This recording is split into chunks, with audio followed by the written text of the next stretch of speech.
Je vous propose cette semaine un nouveau podcast dans la rubrique Théologie Popcorn pour RCF Nancy avec un film de Tim Burton, L'étrange Noël de Monsieur Jack, qui en fait ne parle pas de Noël, mais qui parle d'Halloween, ce qui est de saison.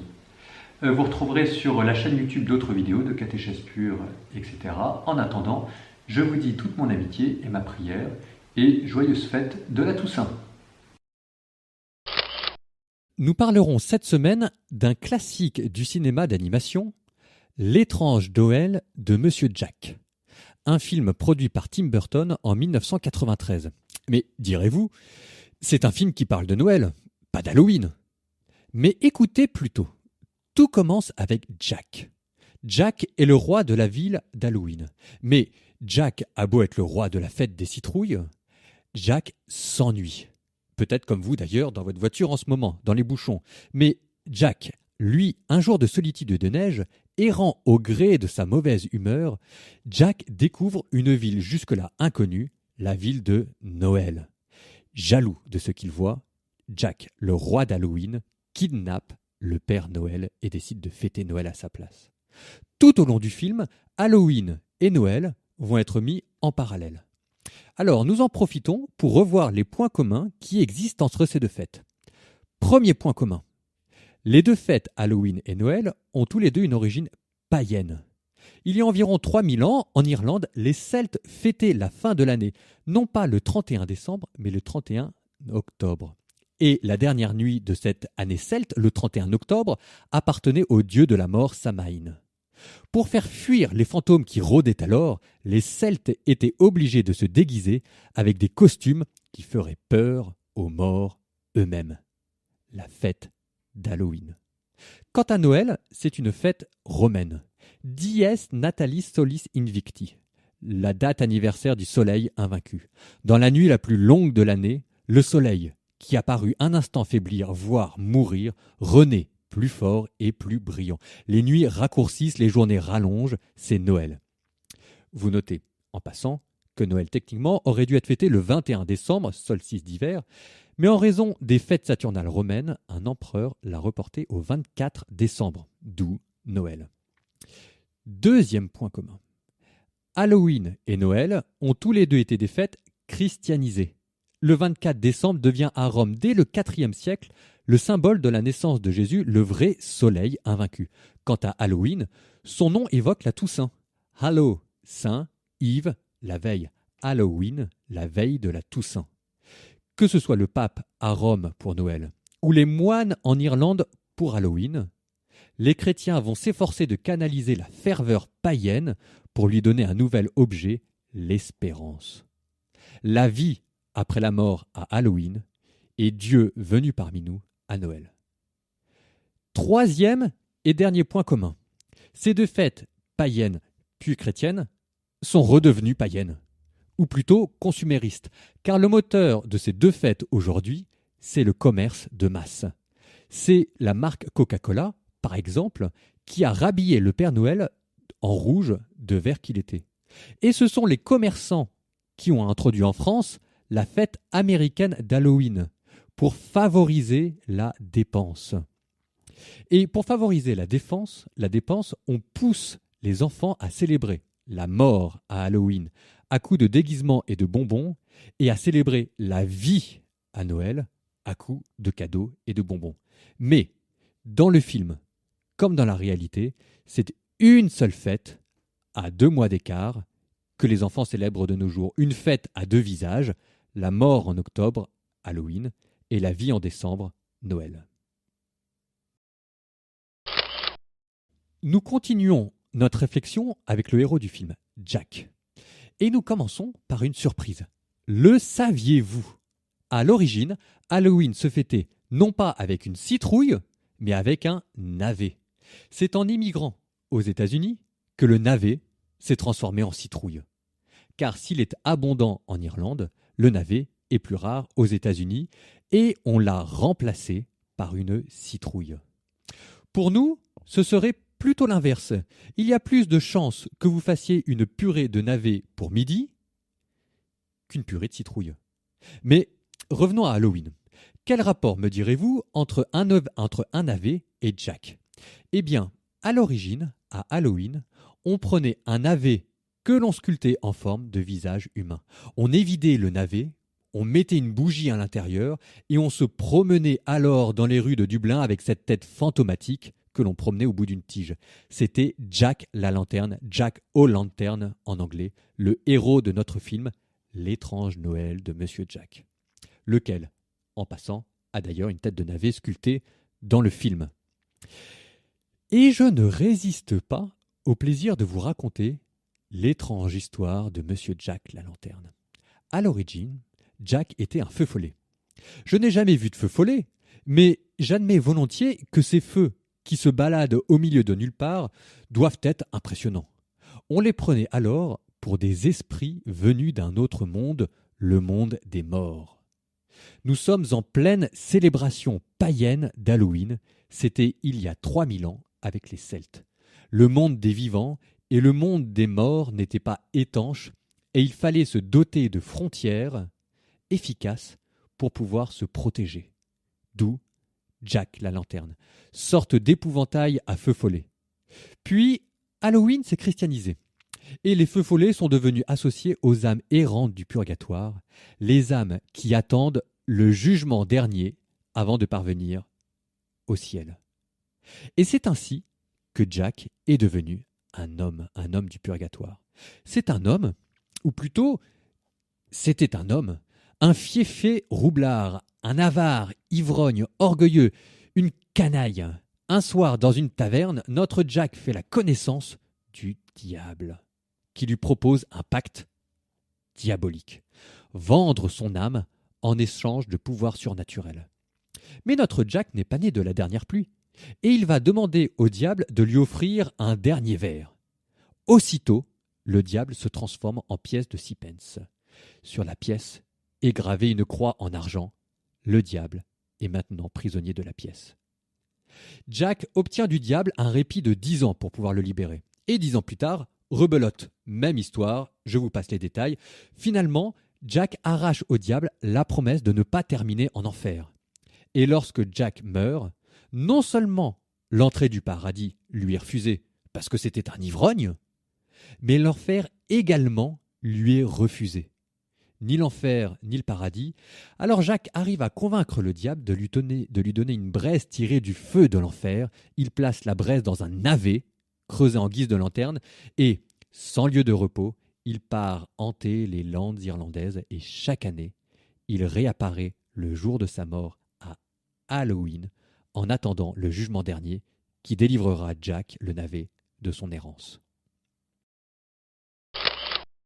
Intéressons-nous maintenant aux 3 personnages clés du film. Le Père Noël, Jack le navet et Oogie Boogie. Eh bien, l'un vient du ciel, l'autre du purgatoire et le dernier de l'enfer. Évidemment, dans le film, ce n'est pas très manifeste, mais je vous rappelle que le Père Noël, avant d'habiter le pôle Nord, habitait le ciel. Le Père Noël, c'est la déformation folklorique de l'évêque Saint Nicolas, et parce qu'il est saint, Saint Nicolas habite le ciel. Jack le navet. Jack le navet, on l'a déjà dit, dans les légendes d'Halloween, c'est une âme errante du purgatoire. 3. Oogie Boogie. Oogie Boogie dans le film est le méchant.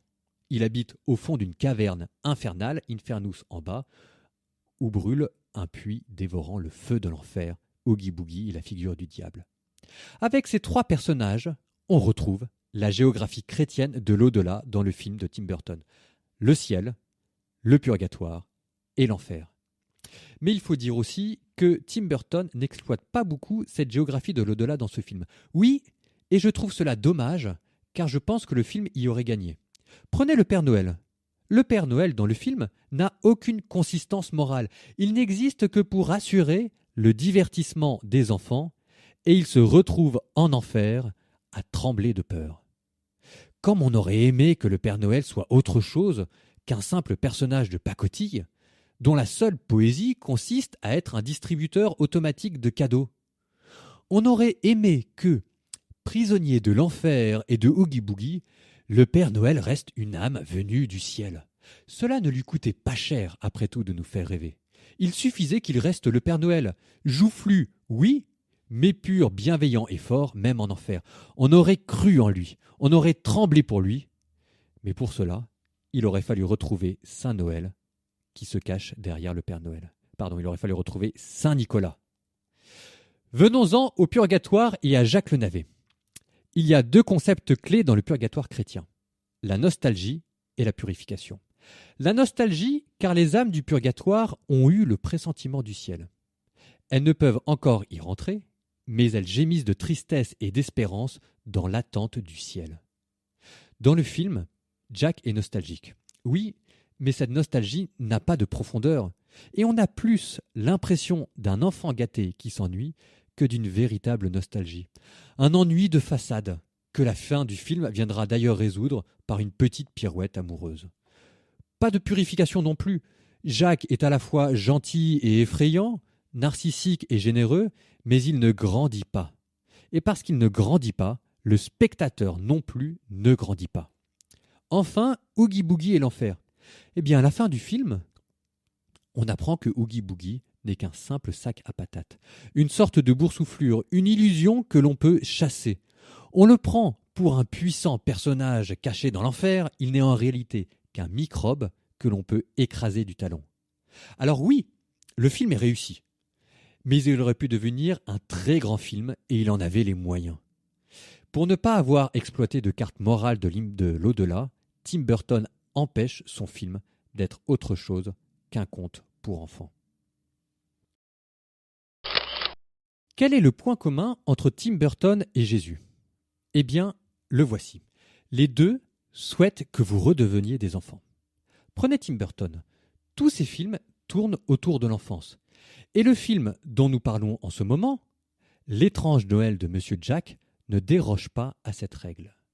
À travers ce film, Tim Burton tente de nous plonger dans l'enfance comme on plongerait une personne âgée dans un bain de jouvence.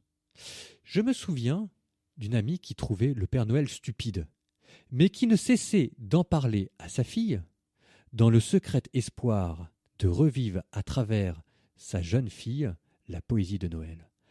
Ah, redevenir un enfant. Eh bien, c'est le même rêve que Jésus a pour vous. En vérité, je vous le dis, si vous ne redevenez pas comme cet enfant, vous n'entrerez pas dans le royaume des cieux. Et d'abord, pourquoi redevenir un enfant ? Eh bien, le film vous donne la réponse. Pour ne plus jamais s'ennuyer. Car dans le film, Jack s'ennuie. Il s'ennuie à mourir. Citation. « Dans mon vieux corps, il règne aujourd'hui une bien étrange mélancolie. Pour moi, la vie n'est qu'un long sanglot, dit Jack. Mon cœur éclate, la mort est mon lot. » Comme en écho de l'ennui de Jack, le film nous montre alors Halloween, fête de l'automne, où tout est vain, vieux, défraîchi, usé. Le ciel est gris et les gens sont tristes. Ce sont les sanglots longs de l'automne, la pâleur du mois d'octobre. La mélancolie de Jack tourne au morbide et au macabre à coups de citrouille et de fané navet. Halloween ne fait plus rire. Ah, redevenir un enfant et pouvoir à nouveau s'émerveiller devant quelque chose de neuf. Voilà le secret espoir de Jack. Voilà pourquoi il veut voler Noël. Et c'est là que Tim Burton et Jésus se séparent. Car pour Tim Burton, redevenir un enfant, c'est plonger dans le rêve et dans l'imaginaire. Mais en ce faisant, il achoppe. Car en misant tout sur le monde imaginaire de la fête, il vous retransforme en enfant, oui, mais au prix d'une régression intellectuelle. Aucune question existentielle, aucun sens du tragique dans le film, tout est gommé au prix du merveilleux et du burlesque. Pour Jésus, ce n'est pas en plongeant dans un rêve que l'on redevient un enfant, c'est en se convertissant. C'est le péché qui fait vieillir, et le bain de jouvence qui fait rajeunir. Ce n'est pas le rêve, c'est la miséricorde. L'ennui existe et on en sort en changeant de vie.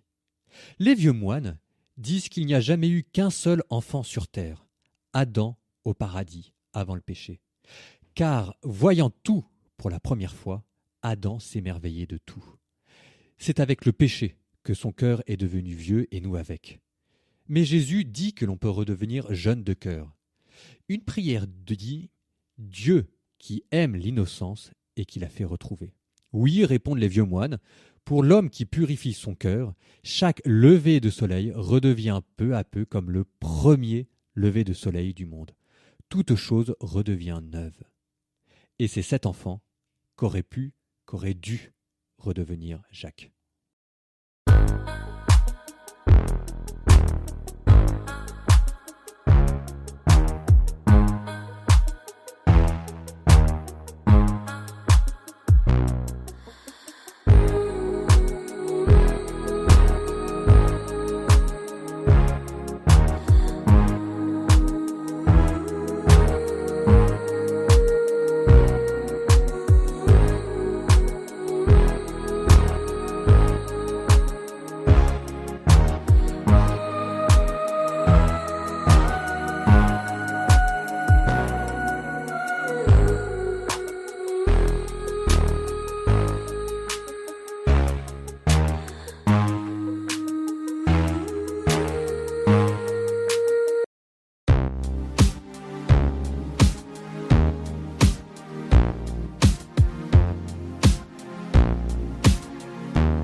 Steady like the ocean tide, secrets linger in the breeze.